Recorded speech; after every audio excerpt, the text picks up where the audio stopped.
The first thing I felt was not pain, but the absence of it. A hollow, weightless void where my body should have been. Then, like a thunderclap, sensation returned. A dull, grinding ache radiating from my chest, a phantom truck parked on my ribs. My eyelids, heavy as tombstones, fluttered open.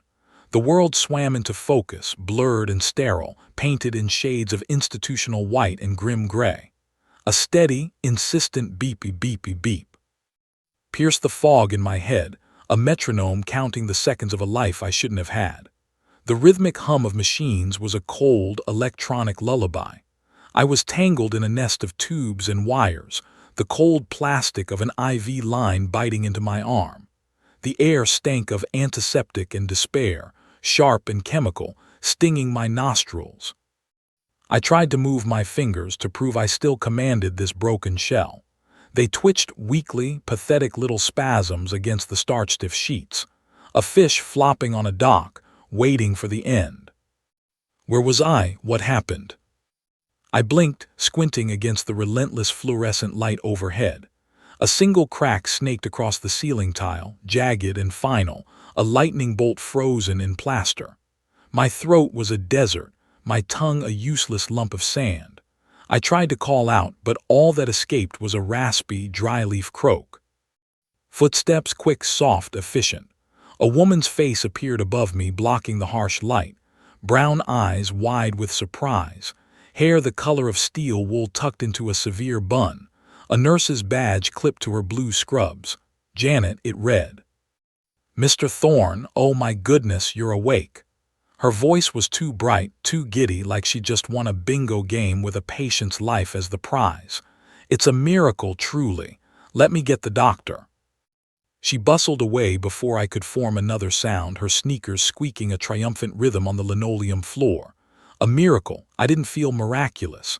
I felt chewed up, spit out, and left for dead.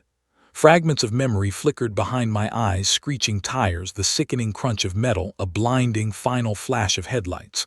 The rain-slicked road, my old Ford, an accident. I'd been driving home, hadn't I?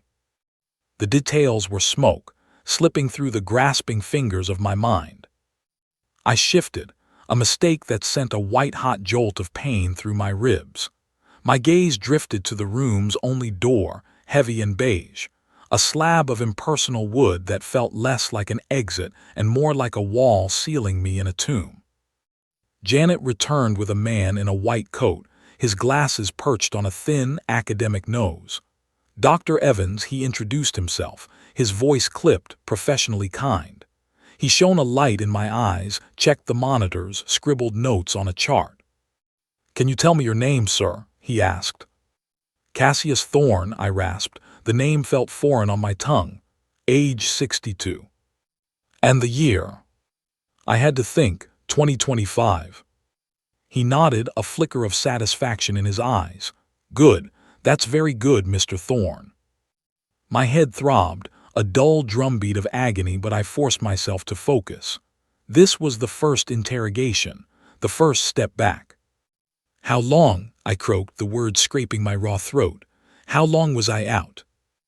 Dr. Evans hesitated, a micro-expression of pity flashing across his face before it was schooled back to neutrality. He glanced at Janet. She stepped closer, her earlier brightness dimmed, her smile now soft with a practiced, clinical sympathy. "3 months, Mr. Thorne," she said, her voice a gentle, devastating hammer. "You were in a coma following the accident. The damage was extensive. We weren't sure you'd ever wake up." 3 months. The words didn't just hit me, they detonated inside the hollowed-out core of me. 3 months of my life gone, stolen, a quarter of a year vanished into a void of nothingness. I swallowed, my throat impossibly tight. My family, I couldn't finish. The question was too pathetic, too vulnerable. Did they come? Did they wait? Did they care? Janet's smile faltered completely. She looked away, busying herself with the IV line, adjusting a knob that didn't need adjusting. "They've been informed," she said carefully. Her tone was too gentle, the kind you use when telling a child their pet has died. "I'm sure they'll be here soon, now that you're awake." Informed, not visiting, not waiting by my bedside. The distinction was a knife, cold and sharp. My chest tightened, and this time it wasn't the pain in my ribs. Leo, my son, my only child, I'd given him everything. His first car, a sleek convertible he'd wrecked 6 months later. His college tuition, which he'd treated as a 4-year party fund. A vice president title at my company, Thorn Industries, when his own big plans had crumbled to dust. And Alara, his wife, always smiling, that sharp, calculated smile that never reached her cold, beautiful eyes. Where were they? I gripped the bed sheet, my knuckles bleaching of color. The door loomed in my peripheral vision, silent, unmoving, accusing. No one was coming through it. I was alone. I closed my eyes, trying to claw back more from the wreckage. The rain, the glow of Hartford streetlights, the sudden, violent jolt, the smell of gasoline and fear, the wail of sirens growing closer, then fading into nothing. My old Ford, the one Leo always mocked for being a relic. Had he even checked on it? Had he checked on me? "Mr. Thorne, you need rest," Dr. Evans said, his voice pulling me back to the sterile present. "Your vitals are stable, but you're profoundly weak. We'll talk about discharge soon, maybe in a few days." I nodded, barely hearing him. Discharge to what? An empty house, a life that had moved on without me. I asked for my phone. Janet handed me a clear plastic bag containing my worldly possessions, a wallet, a set of keys, a watch with a cracked face. The phone was inside, its screen a dark, dead void, another tether to the world severed. Janet lingered, her hands clasped in front of her. "You're lucky to be alive," she said, her voice warm but tinged with that unmistakable, gut-wrenching pity. "Not everyone walks away from something like that." Lucky? I felt abandoned, caged. My gaze was drawn back to the door, its handle gleaming dully under the unforgiving light. Beyond it was Hartford, my city, my empire. Beyond it was Leo, Alara, and whatever they had been building on the grave they thought they'd buried me in. I had to know. The need was a physical thirst, more powerful than the one in my throat. "I want to go home," I said, my voice startlingly steady, forged in a sudden cold fire. "Tomorrow," Janet frowned, "we really should monitor you for." "Tomorrow," Dr. Evans interrupted, giving me a appraising look. "We'll see how you are in the morning. If you're stable, we can arrange it." I lay back, the pillow a lump of concrete against my neck. The machines beeped their relentless, mocking chorus. I stared at the door, my will of physical force, but it remained shut, a silent sentinel guarding a truth I was now hell-bent on uncovering. My hand tightened on the sheet, the cheap fabric rough under my fingers. 3 months, and no one came. The thought wasn't just a wound.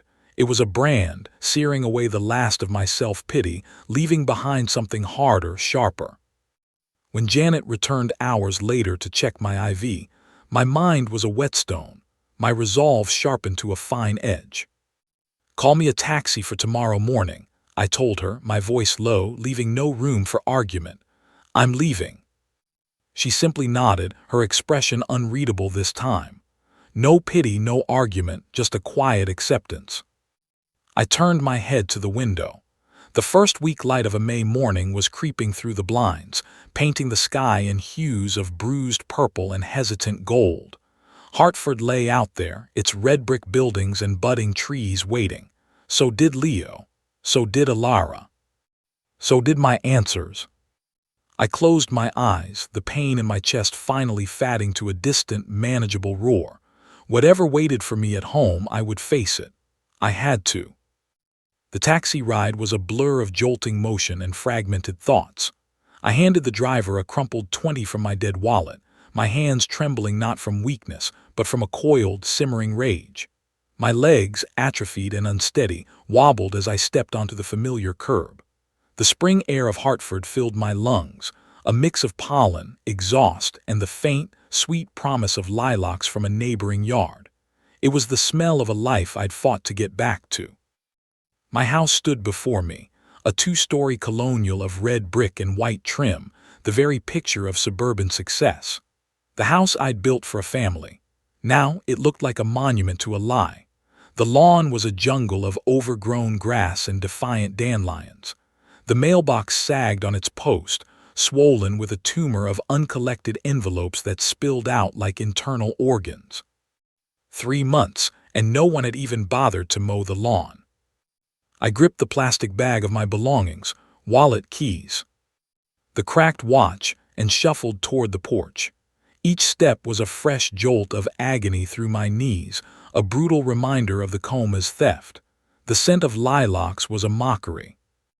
The key fumbled in my stiff fingers, the lock resisting, gritty with disuse. Finally, it gave with a groan that seemed to emanate from the very soul of the house. The door swung inward, revealing the foyer. Dusk coated the oak table where we'd shared 1,000 Sunday dinners. The air was stale, carrying the faint, sinister whiff of damp wood and neglect. My eyes fell on the cat's bowl in the corner, bone-dry and empty. Rusty, where was the old tomcat? Had Leo even bothered to feed him? Had he simply let him starve? I set the bag down, my chest constricting. This wasn't a homecoming, it was an archaeological dig into my own abandoned life. The living room was a frozen diorama. The couch cushion still held the dent from my last nap before the accident. But the silence was a physical presence, thick and heavy, pressing down on me. I crossed to the window and pulled back the faded curtains. Sunlight exploded into the room, illuminating motes of dust that danced like a million tiny ghosts. My gaze was pulled back to the front door, its chipped paint and polished brass handle. It was no longer just a door. It was the gate to a reality I no longer recognized. I was about to force my trembling legs up the stairs when a sharp, startled gasp cut through the stillness. Across the street, a figure stood frozen on her immaculate lawn, a hand clutched to her chest. Marjorie, my neighbor for 20 years, stared at me as if I'd risen from the grave. Her bright yellow scarf fluttered in the breeze, a stark contrast to the pallor of her face. "Cassius," her voice was a tremulous whisper carrying across the quiet street. "Cassius Thorne, you're alive." I frowned, stepping out onto the porch. The wooden planks creaked under my weight. "Marge, of course I'm alive. What's wrong?" I moved toward her, my shoes crunching on the overgrown grass of my own lawn. She shook her head, her eyes wide with a terror I couldn't comprehend. "But they said you were dead." Her voice broke. "They're holding your memorial right now at St. Luke." The world didn't just tilt, it upended. The ground fell away from my feet. Memorial, my memorial. "What are you talking about?" I demanded, my voice harsher than I intended, sharpened by a sudden icy fear. "Who, they?" Marjorie wrung her hands, the yellow scarf slipping from her shoulders. "Leo, your son, and Alara, they organized it, said you didn't make it after the accident." She hesitated, her gaze darting away, unable to hold mine. "Everyone's there, Cassius, the whole town." The words were a sledgehammer to my soul. Leo, Alara, my own flesh and blood. They hadn't just abandoned me, they had buried me. They had told the world I was gone. I gripped the porch railing, the splintered wood biting into my palm. The gentle spring breeze felt arctic now, slicing through my thin hospital shirt. "They said I was dead," I repeated, my voice a low, dangerous thing. Marjorie just nodded, fresh tears spilling over. "I'm so sorry, Cassius, I thought we all thought." She didn't need to finish. I turned away from her, my gaze locking on my house. My house, my life, left to rot while they played their parts in this macabre theater. I thought of Leo's lazy, charming grin as he asked for just one more loan. I saw Alara's eyes, glinting like cut diamonds, whenever she admired the balance sheet of Thorne Industries. They had planned this. While I lay in that hospital bed, fighting for every breath, they were drafting my obituary. For what? The company, the money, the freedom from the old man. The thought didn't just burn. It ignited an inferno inside me, a slow, searing rage that instantly cauterized my shock and steadied my shaking hands. I looked back at Marjorie, her face a mask of pity and fear. "Where is St. Luke's from here?" I asked, though I knew the route by heart. I needed to hear the directions to make the nightmare real, to anchor my fury to a destination. "Down Elm Street," she whispered, pointing a trembling finger. "A 10-minute walk. Cassius, are you sure? Are you sure you should?" I cut her off. I've never been more sure of anything in my life. I turned and strode back into the house. In the foyer mirror, I caught my reflection, a gaunt, gray-haired ghost with sunken cheeks and eyes like chips of flint. I barely recognized the man, but I recognized the purpose in his gaze. I grabbed my jacket from the hall closet, ignoring the screaming protest from my muscles. The door swung shut behind me with a final, hollow thud that echoed the closing of my heart. I stepped onto the sidewalk, my shoes scuffing against the pavement. The street was unnaturally quiet, a stage set waiting for the main actor. I walked, each step fueled by a cold, focused wrath. The church was close, its steeple a needle stitching the blue May sky. I could hear the faint, mournful toll of bells now, a funeral dirge played for a man who was still breathing. My mind was a storm, piecing it all together. A memorial, my memorial, Leo's voice, somber and practiced. Ilara's manufactured tears. They had turned my life into a lie and my return into a weapon. I clenched my fists, the cracked watch on my wrist digging into my palm, a constant reminder of time stolen and now reclaimed. Whatever game they were playing, it ended today. The bells grew louder, a physical vibration in the air. I rounded the corner and the stone facade of St. Luke's loomed before me, ancient and imposing. My heart hammered against my ribs, not from weakness but from a primal, unstoppable fire. They thought I was gone. They were wrong. The heavy oak doors of St. Luke's were like the gates of a fortress I was about to besiege. I didn't knock. I didn't hesitate. I placed my palms against the cold, aged wood and shoved. The groan of the hinges was a thunderclap, slicing through the soft, mournful hymns like a blade. The air inside was thick, suffocating, a cloying mix of incense, burning wax, and the sweet, funereal scent of lilies. The flickering glow of 100 candles danced across Gothic stained-glass windows, painting the faces of the mourners in shifting patterns of blood red and sapphire blue. Every pew was packed. Neighbors I'd known for decades, colleagues I'd shared drinks with, old friends whose hands I'd shaken in better days. They were all frozen mid-note, their mouths agape, their hymnals trembling in their hands. My silhouette was cast long and dark against the brilliant spring sunlight streaming through the open doorway. I let the silence hang, a thick, pregnant thing, allowing the shock to root them to their seats. I took a single step forward, my shoes echoing on the stone floor. "You're celebrating a bit early, aren't you?" My voice, though still rough from disuse, rang out sharp and clear, a deliberate, calculated strike. The spell broke. A wave of gasps rippled through the crowd. A woman in a dramatic black hat fainted clean away, slumping against her husband. An elderly couple near the back scrambled for the aisle, their movements panicked. Whispers of ghost, and "it can't be," buzzed like angry hornets. I stood immovable, my gaze a laser targeting the front pew. There they were, Leo and Ilara. Their heads snapped toward me in perfect, horrified unison. Leo's face, which had been arranged in a mask of somber grief, drained of all color, leaving him a pale, sweating statue. His mouth hung open, a perfect O of sheer, unadulterated terror. Ilara was a study in controlled panic. Her hand, which had been delicately dabbing at a dry eye, tightened into a white-knuckled fist around her black lace handkerchief. Her perfect porcelain complexion was mottled with red splotches.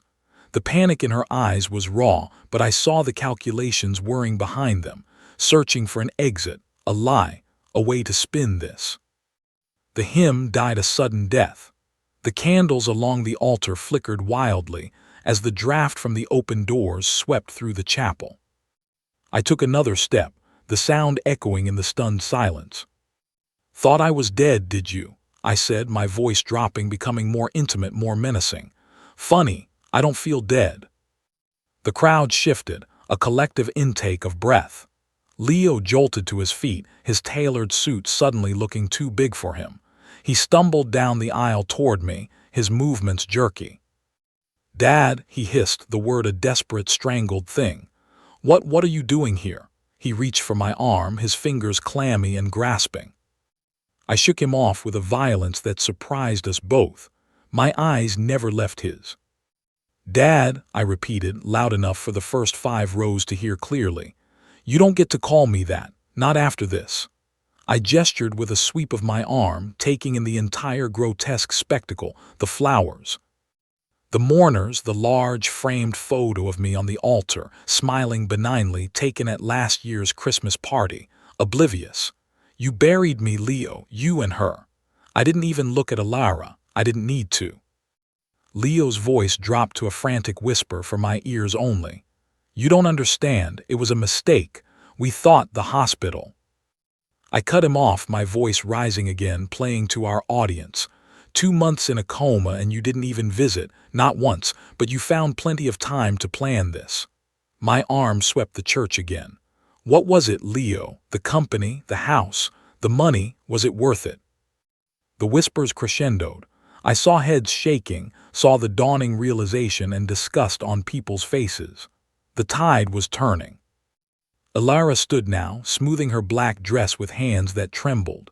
She started toward us, her heels clicking a sharp, staccato rhythm on the stone. "Cassius, please," she said, her voice a syrupy, strained imitation of concern. "This isn't the place. You're not well. Let's go outside and talk about this." I laughed. It was a harsh, ugly sound that bounced off the vaulted ceiling. "Oh, we'll talk, Alara, but we'll do it on my terms, not yours." I turned back to Leo, my voice dropping to a steel-edged whisper. "I gave you everything. Your cars, your education, your endless second chances.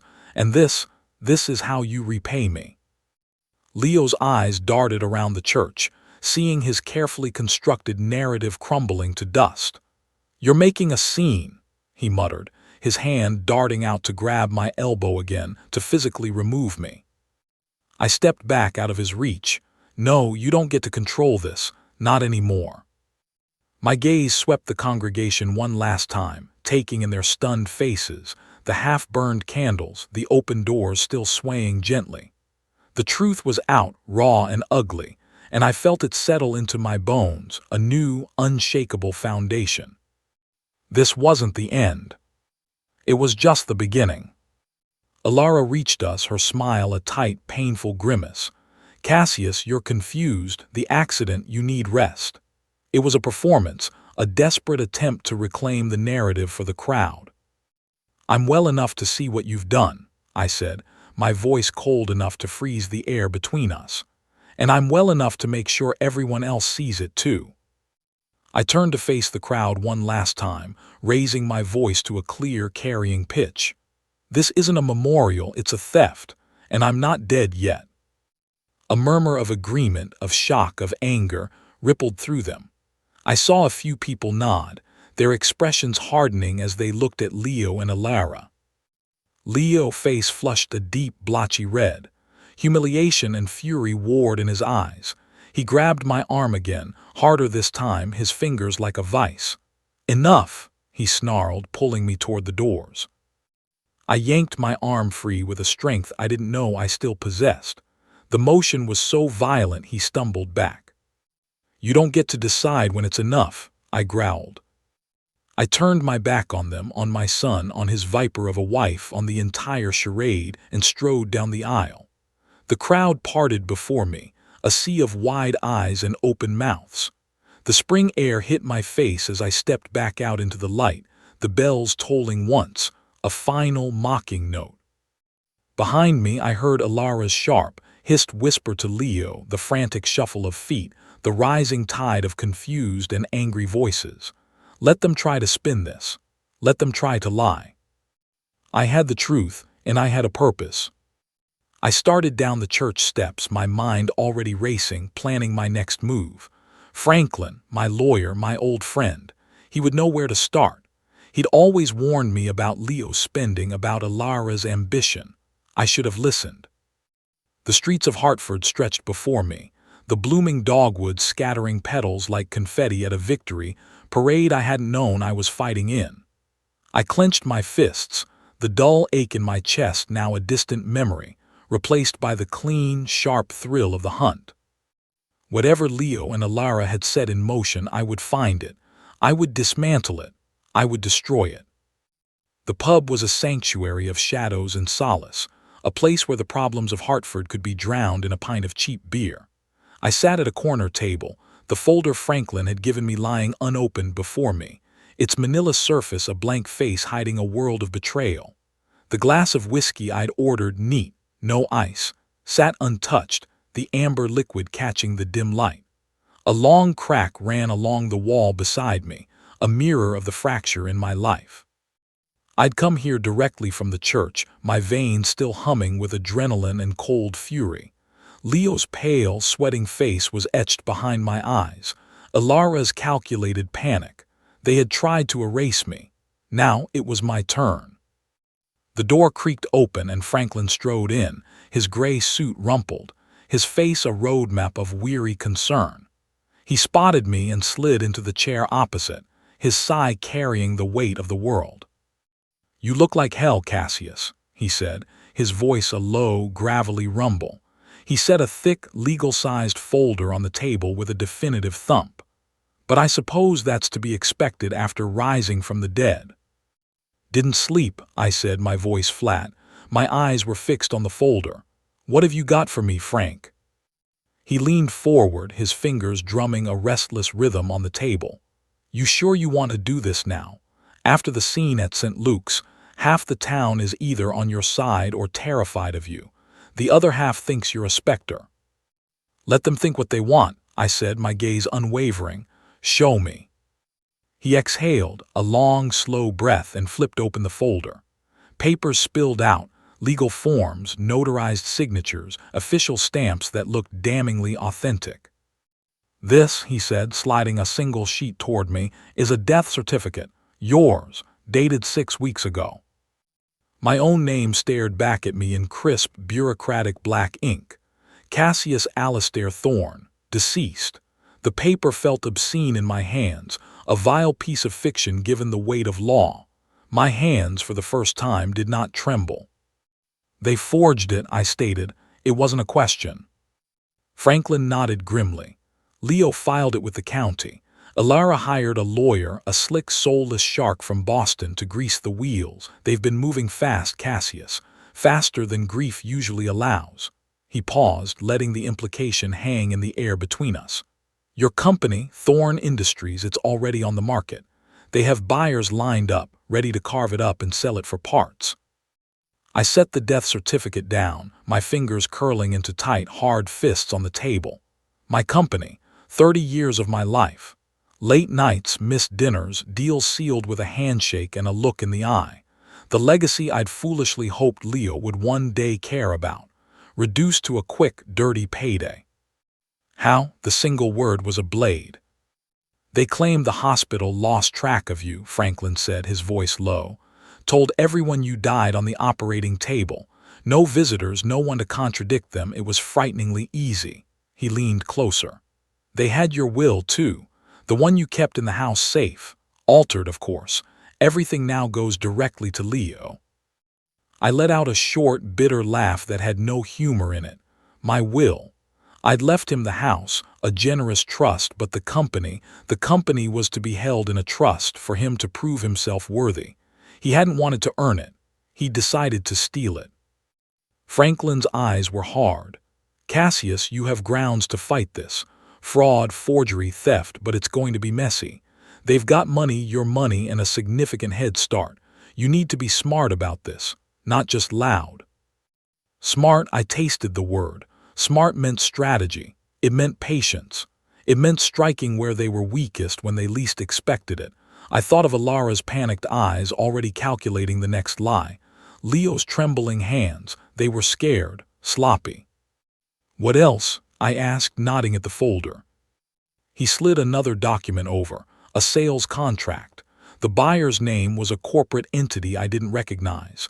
They're selling to a developer, big money, a very fast, very quiet deal. Closing is in 10 days. His eyes met mine, steady and serious. You've got time, but not much. I stared at the contract, the numbers blurring into meaningless digits. Millions. My life's work, sold off like a piece of obsolete machinery. I remembered bringing a young Leo to the office, letting him spin in my leather chair, his laughter echoing in the empty boardroom. I'd promised him a future, a legacy. Now he was selling the very chairs out from under it. "What's my first move?" I asked. I already knew, but I needed to hear him say it. I needed the plan to become real. "We file an injunction," Franklin said without hesitation. "First thing tomorrow morning, we freeze the sale. We prove you're alive, which, after your dramatic church appearance, should be a mere formality." A ghost of a smile touched his lips. "But Cassius, watch your back. You've rattled them. Desperate people do desperate things." I nodded, my fingers tracing the edge of my own death certificate. It was just paper, a flimsy lie, but it had almost worked. It had almost cost me everything. I closed the folder, the sound of final, decisive thud in the quiet pub. "Thanks, Frank." He studied me for a long moment. "Don't do anything stupid, old friend. You're not as young as you used to be." I managed a grim, thin smile. "Stupid is their game, Frank, not mine."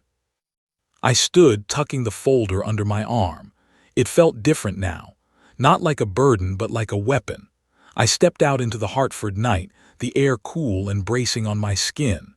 The streetlights cast long, distorted shadows on the cobblestone like grasping fingers. I started walking, the folder heavy in my hand, each step cementing the new reality. Leo and Alara thought they were players in a game they had already won. They were about to learn that the game had just begun, and I was rewriting the rules. The house was a tomb, and I was its ghost. The silence was a physical weight, pressing down on my ears until all I could hear was the frantic drumbeat of my own heart. I sat at the kitchen table, the folder from Franklin spread open like an autopsy report on my former life. The death certificate, the sales contract, the altered will. Each document was a fresh cut, deeper than the last. The old clock on the wall ticked, its rhythm a mocking count of the seconds they had stolen from me.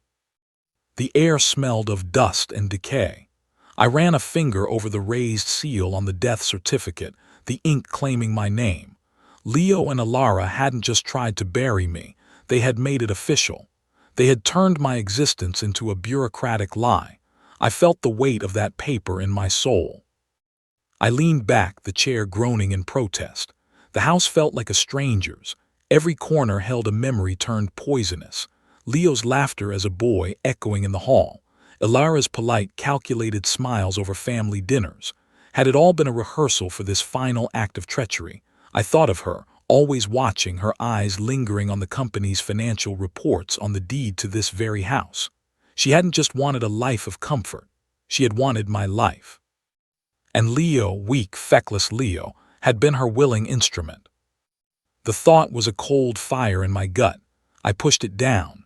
There was no time for the luxury of heartbreak, only for the clarity of rage. The silence was suffocating, driving me out. I grabbed the folder and my jacket, stepping back into the spring night. Hartford streets were alive with the hum of evening traffic and chirping crickets. The pub wasn't far, its neon sign a buzzing haven. I needed noise, people, a distraction from the ghosts whispering in my ears. I pushed through the door, the scent of stale beer and frying oil a welcome assault. The bar was half full, a low murmur of conversation filling the space. I took a table in the back, the folder placed beside me like a sworn enemy. A waitress brought a coffee, black and steaming, and I cupped it, the heat seeping into my cold hands. My eyes scanned the room, landing on a woman at the bar. She was in her 50s, with sharp, intelligent eyes behind a pair of functional glasses, her fingers flying over a laptop keyboard. She glanced up, caught my gaze, and offered a small, knowing nod as if she'd been expecting me. I didn't recognize her, but something in her demeanor, a confident stillness, made me pause. She closed her laptop, slid off the stool and walked over, her boots making soft thuds on the wooden floor. "Cassius Thorne, right?" Her voice was warm, laced with a reporter's curiosity. "I'm Elaine Harper, Hartford Chronicle." She slid into the chair across from me without an invitation. "Heard about your dramatic return at St. Luke's today. Quite the entrance." I raised an eyebrow, taking a sip of the bitter coffee. News travels fast. She smiled, a quick, sharp thing. "Small town, big story. Mind if I ask what happened?" Her tone was casual, but her gaze was a laser, dissecting me, seeing the folder and the burden it represented. I hesitated. Trust was a currency I was bankrupt of, but her eyes held no pity, no judgment, just a pure, unadulterated hunger for the truth. I leaned forward, my voice dropping. "My son and his wife tried to bury me. Literally. They forged my death to steal my company and sell it off." Her eyebrows lifted, but she didn't flinch. "That's one hell of a family drama." She tapped a finger on the table. "You've got proof?" She nodded toward the folder. I patted it, enough to start. Elaine leaned closer, her voice a conspiratorial whisper. "I've been digging into some shady real estate deals around town. Your son's name and his wife's have popped up. They're not as clever as they think." She paused, letting that sink in. "I can help, Cassius. I know people. I know how to find records, to expose this in a way that doesn't get you chewed up in the process." I sat back, weighing her. A journalist. It was a risk, but she could be the spotlight I needed to shine on every rotten corner of their scheme. "Why?" I asked, my tone blunt. "Why help me? What's in it for you?" She gave a slight shrug, a wry smile playing on her lips. "A story, justice. You can pick which one sounds better." She reached into her bag, pulled out a business card, and slid it across the table. "Think about it, but don't wait too long. People like them, they don't just stop when they're cornered." I took the card. Elaine Harper, senior investigative reporter. I thought of Franklin's warning to be smart. Elaine, with her resources and her ruthlessness, could be the smartest move I made. Her hand brushed against the folder as she stood. A tiny gesture, but it felt like a pact. "Call me," she said. And then she was gone, back to the bar, leaving me with my coffee and the first spark of a plan that wasn't built solely on fury. I left the pub, the night air feeling less hostile. The folder seemed lighter. I walked home, Elaine's card a solid weight in my pocket. Back in the kitchen, I placed it on the table next to the phone. I picked up the receiver, my fingers steady for the first time in days, and dialed Franklin. Franklin's office was a sanctuary of organized chaos, a cramped space on the second floor of a Hartford brownstone that smelled of old books and strong coffee. I pushed through the door, the folder of evidence held tight under my arm. My steps were firm, each one fueled by a cold, clean purpose. The receptionist waved me through. Franklin was behind his desk, a fortress of paper, a single lamp casting a pool of light onto his work. "You're early, Cassius. That's a new look for you," he said, his tone light but his eyes serious as they tracked the folder. "No point in waiting," I said, settling into the worn leather chair opposite him. "They've had enough of a head start." Franklin opened the folder, his experienced eyes scanning the forged death certificate, the sales contract, the doctored will. He let out a low, slow whistle. "This is a mess, Cassius, a beautiful, damning mess. We file an injunction today, we freeze the company sale. Proving you're alive is the easy part thanks to your church performance." He pulled out a legal form, the paper crisp and official. "Sign this. I'll have it at the courthouse before lunch." He handed me a pen. I took it, the weight familiar and grounding. The nib scratched against the paper as I signed my name. Cassius Alastair Thorne. Each stroke was a reclamation. My company, my life. Franklin gathered the signed papers. "This will hit them like a freight train, Cassius. But they won't go quietly. Leo has your money to fight with, and Alara has the ambition of a warlord. This is just the first move in a long war." "Let them fight," I said, my voice low and cold. "They started this war. I'm going to finish it." He nodded, a grim smile on his face. That's the Cassius I know.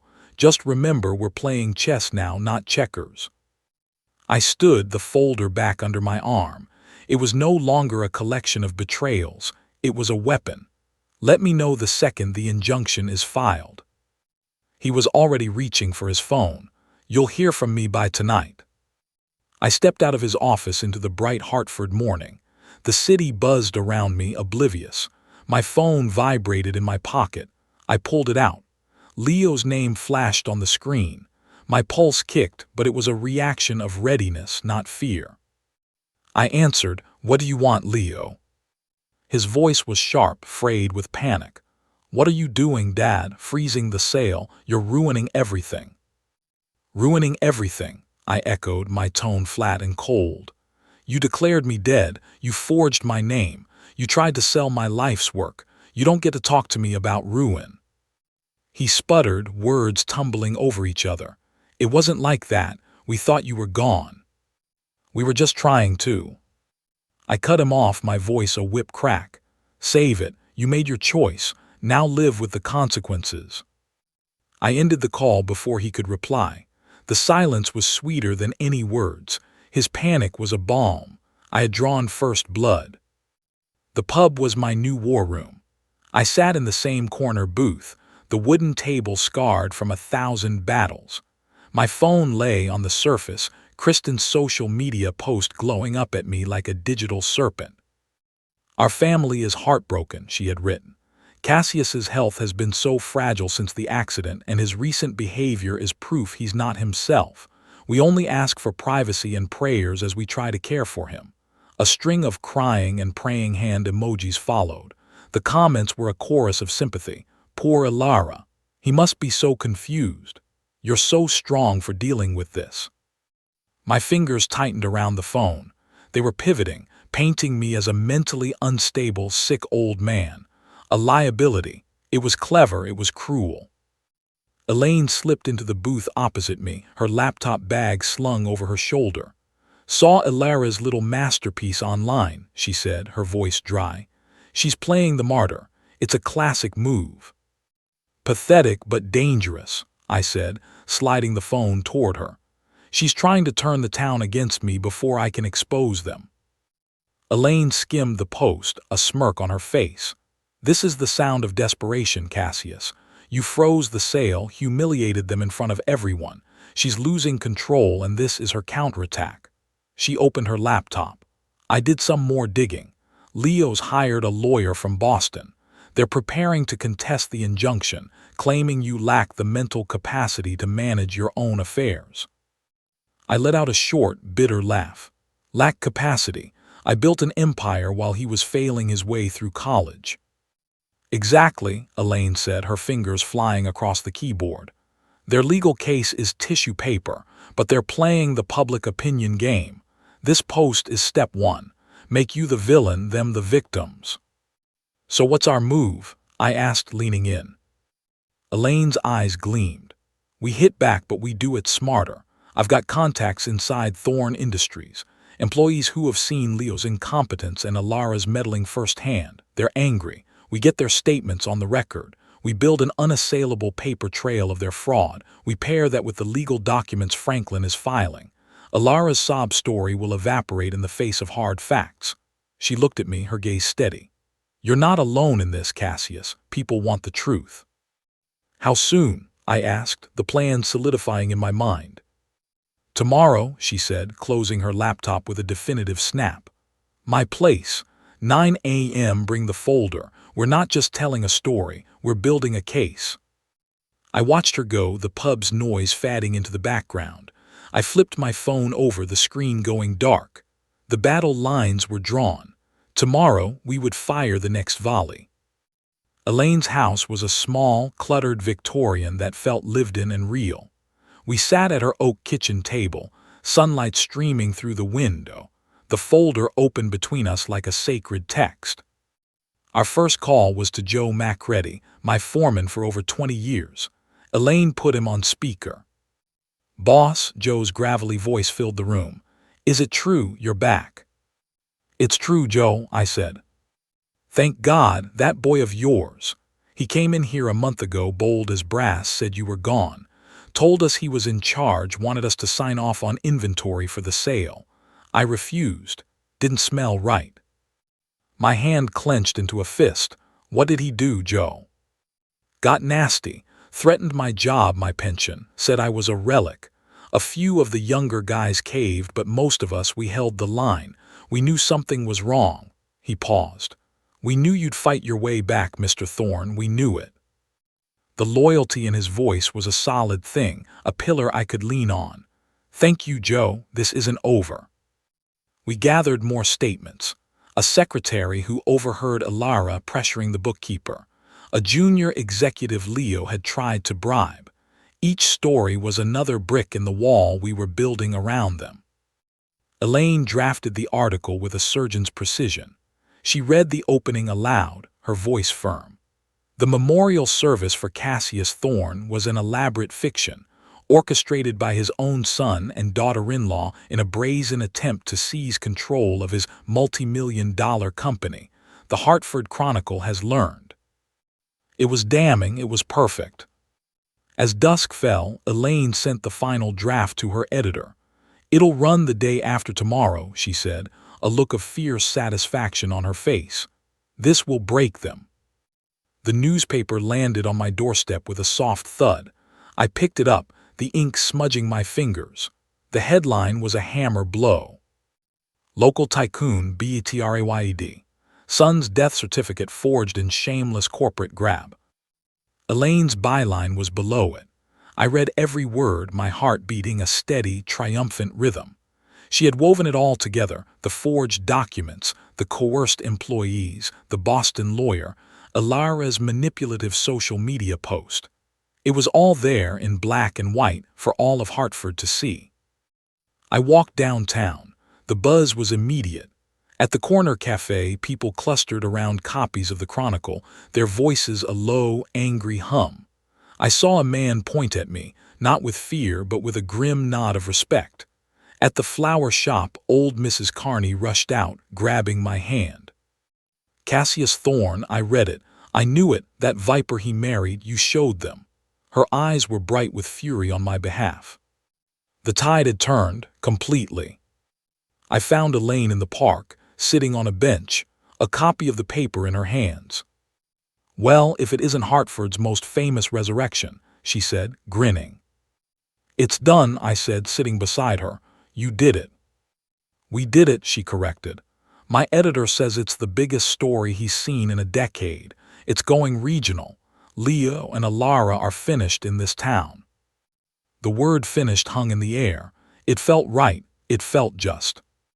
The knock on my door that evening was hesitant, almost timid. I opened it to find Leo and Alara on my porch. They looked hollowed out, their expensive clothes hanging loosely on them. Leo's eyes were red-rimmed. Alara's perfect composure was shattered, her face puffy and pale. Dad, Leo began, his voice cracking. Can we please talk? I said nothing, simply stepped aside to let them in. They shuffled into the foyer, not even pretending this was a social call. Cassius, Alara started, her voice a strained whisper. We're so sorry, it got out of hand, we never meant for it to go this far. I stared at them, my silence a more potent weapon than any shout. Leo cleared his throat. It was a mistake, Dad, a huge mistake. We were scared. We thought you were gone and we panicked.